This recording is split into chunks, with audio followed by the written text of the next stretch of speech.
প্রত্যেকটা রাশিফল ভিডিও দিয়ে আসলে আপনাদের সাথে আমার একটা সম্পর্ক শুরু হয়।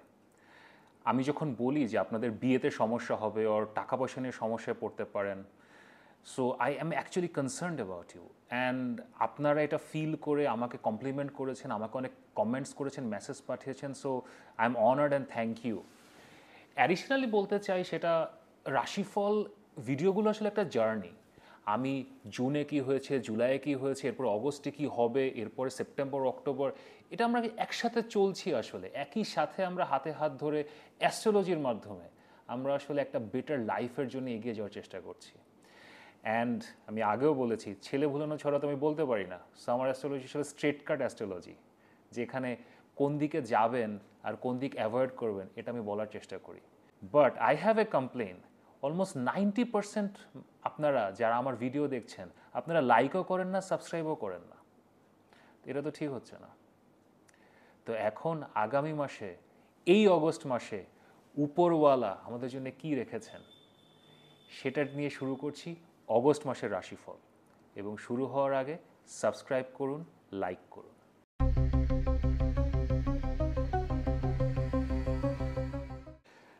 ক্যান্সার পিপল, আমাদের কর্কট লগ্ন, কর্কট রাশির ভাই বোনেরা কেমন আছেন? আপনারা আমাকে অনেক দিন গালিগালাজ দিচ্ছিলেন, তা আমি বলেছিলাম যে জুলাই মাসে আসলে কিছু ভালো খবর আসবে, টাকা পয়সা আসবে। তো এখন কমেন্ট করেন কি কোনো ভালো খবর এসেছিল কিনা, ভালো কিছু হয়েছে কিনা। এখন অগস্ট মাসের কথা যদি বলি, অগস্ট মাস আপনাদের জীবনের one of the most important মাস হবে। এটা খুবই সেন্সিটিভ একটা মাস। এখন রাশিফলের মূল ক্রাক্স যেগুলো আমরা বলি যে ফিনান্সিয়াল সিচুয়েশন কী হবে, রিলেশনশিপ কেমন হবে, এগুলো আমি বলবো, বাট তার আগে আমি আপনাদের একটা মূল এই মাসের ক্রাক্সটা বলব। আপনাদের মে মাস থেকে আপনাদের 12তম ঘরে বৃহস্পতি আছে। এখন 12তম ঘরে বৃহস্পতি হচ্ছে একটা আধ্যাত্মিক প্লেসমেন্ট। এখানে যখনই বৃহস্পতি আসে সে আমাদের কাছে কিছু স্যাক্রিফাইস ডিমান্ড করে। সে চায় যে আমরা আসলে কিছু ছেড়ে দিই। সেটা টাকা পয়সা হতে পারে, রিলেশনশিপ হতে পারে, আপনার এখনকার দেশ হতে পারে, হয়তো আপনি বাংলাদেশে আছেন, অথবা আপনি অন্য কোনো দেশে আছেন, ভারতে আছেন, পাকিস্তানে আছেন, অন্য কোনো দেশে আছেন, আপনি এই দেশটা ছেড়ে বিদেশে যাবেন, অথবা হয়তো আপনি বিদেশে আছেন, বিদেশেও অনেক ভাই বোনেরা থাকেন, তারা ওখানে আসলে তাদের কাগজপত্র হয় না, কষ্টে থাকেন, হয়তো সেই দেশটাও আপনাকে ছেড়ে দিতে হতে পারে। এরকম কিছু স্যাক্রিফাইস আসলে বৃহস্পতি ডিমান্ড করে যে ছেড়ে দিই। আচ্ছা ঠিক আছে, তো এখন এই যে ছেড়ে দিবেন এবং এই ছেড়ে দিয়ে বের হবেন, একটা স্টার্ক ডিসিশন নেবেন, পরিবর্তনের দিকে যাবেন। কোনো কিছু ছেড়ে দেওয়া আসলে it's a very difficult process. সেটা সম্পর্ক হোক, চাকরি হোক, ব্যবসা হোক, দেশ হোক, বাড়ি হোক। এখন এই সাহসটা, বৃহস্পতি সাহস দেয়, কিন্তু পরিবর্তনের সাহস সবচেয়ে বেশি যোগায় হচ্ছে শুক্র। এবং এই মাসে আপনাদের 12তম ঘরে শুক্র এসছে, এবং আপনাদের 12তম ঘরের যে লর্ড বুধ বা মার্কারি, সে আপনার লগ্নে বসে আছে। সো এই পুরা যে প্লেসমেন্টটা, বৃহস্পতি আর শুক্র 12তম ঘরে এবং 12তম ঘরের লর্ড বুধ লগ্নে, এখন আপনি আসলে সাহসটাও পাবেন, সে ডিসাইসিভ অ্যাটিটিউডটাও পাবেন।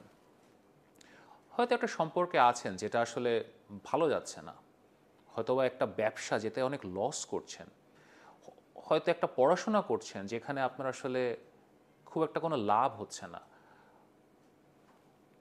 আরও অনেক কিছু হতে পারে। এরকম কোনো কিছু ত্যাগ করা, ছেড়ে দেওয়ার এখন একটা সাহস পাবেন। Best of luck. এখন একটা কিছু ছেড়ে দিবেন, তাহলে তো এখন রিসোর্সেস লাগবে, টাকা পয়সা লাগবে, হেল্প লাগবে, লোকজনের কাছ থেকে সাহায্য লাগবে, তাই না? তাহলে ছাড়বেন কীভাবে?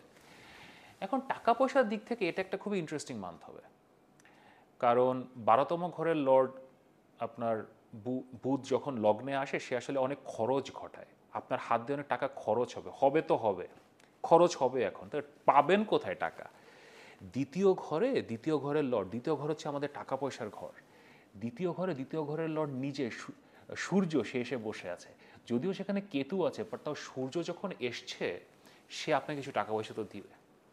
তো এই যে বড় খরচের দিকে আপনাকে হয়তো যেতে হবে, অনেক রকম খরচ হতে পারে। হয়তো আপনি আমেরিকাতে থাকেন, বাট আপনার কাগজ হচ্ছে না, তো আপনি এখন আমেরিকা থেকে চিন্তা করলেন ক্যানাডা যাবেন, তো একটা রিলোকেশনের খরচ আছে, এই ধরনের সিচুয়েশনে পড়তে পারেন। তো খরচ করতে হবে, কিন্তু সেই টাকাটাও আপনি পাবেন। তো ইটস ইটস মানে বিটার সুইট। টাকা আসবে, কিন্তু সেটা আসলে খরচের জন্যই আসলে হবে। বাবার কাছ থেকে টাকা পেতে পারেন, ফ্যামিলির কাছ থেকে টাকা পেতে পারেন, আপনার ফ্যামিলি প্রপার্টি, ওয়েলথ, সেগুলো থেকে টাকা পাওয়ার মানে ভালো সম্ভাবনা আছে। এটা ছাড়া আপনার আরেকটা টাকা পয়সার সোর্স যেটা, সেটা হচ্ছে শুক্র গ্রহ। সেটা 11তম ঘরের লর্ড, সেটা যেহেতু 12তম ঘরে যাচ্ছে, ওইটা হচ্ছে একটা খরচের মানে খরচের দিকে আপনাকে নিয়ে যাচ্ছে। তো বিস্তর খরচ আসছে সামনে। টেনশন নিয়েন না, এখন একটা কিছু ত্যাগ করতে হবে, নতুন কোনো ডিসিশন নিতে হবে, পয়সা তো খসবেই। সম্পর্কের কথা যদি বলি, সম্পর্কের ব্যাপারগুলো আসলে একটু টানাপোড়েনময়ই চলবে। আপনাদের সম্পর্কের মূল গ্রহ হচ্ছে দুইটা, একটা হলো শনি আর একটা হচ্ছে মঙ্গল।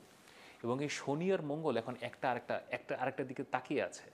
আপনার এখন নবম ঘরে শনি, এবং শনি আবার বক্রি যাচ্ছে। আমার শনি বক্রি ভিডিওটা দেখতে পারেন, ওখানে আমি আসলে ব্যাখ্যা করেছি আপনাদের জন্য বক্রি শনি কীভাবে কাজ করবে। এবং তৃতীয় ঘরে আপনাদের মঙ্গল বসে আছে, এবং তৃতীয় ঘরের মঙ্গল এবং নবম ঘরের শনি একটা আরেকটাকে দেখছে।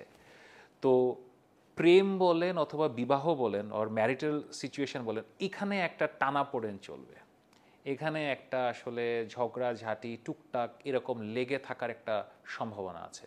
এবং নতুন সম্পর্ক যদি শুরু করতে চান, আজকালকার দিনে সম্পর্ক তো সোশ্যাল মিডিয়া থেকে শুরু হয়। তো আপনি আসলে ইনস্টাগ্রাম, ফেসবুক এসব জায়গায় হয়তো কারোর সাথে পরিচয় হলো, হয়তো দেখা সাক্ষাৎও করতে চলে গেলেন, কিন্তু মানে কেমন জানি একটা উদ্ভট সিচুয়েশনে পড়তে পারেন। অনেক কিছুই হয়, একটা উদ্ভট সিচুয়েশনে পড়তে পারে। তো আমি ব্যক্তিগতভাবে আপনাদেরকে অ্যাস্ট্রোলজার হিসেবে বলবো, এবং ব্যক্তিগতভাবেও বলবো, যে রিলেশনশিপ যেগুলো আছে সেগুলো বাঁচানোর চেষ্টা করেন। নতুন কিছু এখন আসলে শুরু করার সময় না। আর স্বাস্থ্যের কথা যদি বলি, বৃহস্পতি যখনই 12তম ঘরে যায়, সে একটা স্বাস্থ্যজনিত সমস্যা দেয়, কিন্তু যেহেতু এখন শুক্র এসছে 12তম ঘরে, সে এটাকে প্যাসিফাই করবে। তো স্বাস্থ্যের জন্য অগস্ট মাসকে আমি খুব একটা ডিফিকাল্ট মাস হিসেবে দেখছি না আপনাদের জন্যে। বাট ইন জেনারেল যেটা বললাম, কিছু ত্যাগ করতে হবে, কিছু ডিসিশন নিতে হবে। এবং ডিসিশন নেয়ার জন্য সবচেয়ে গুরুত্বপূর্ণ যে দুটো গ্রহ, শুক্র এবং বৃহস্পতি একই সাথে আছে, 12তম ঘরে আছে। সৃষ্টিকর্তার আশীর্বাদ আপনাদের সাথে আছে। যা কিছু খারাপ এই জীবনের, যা কিছু প্রবলেমেটিক, অনেক দিন ধরে ছাড়তে পারছিলেন না, এখনই ছেড়ে দেন। This is the time.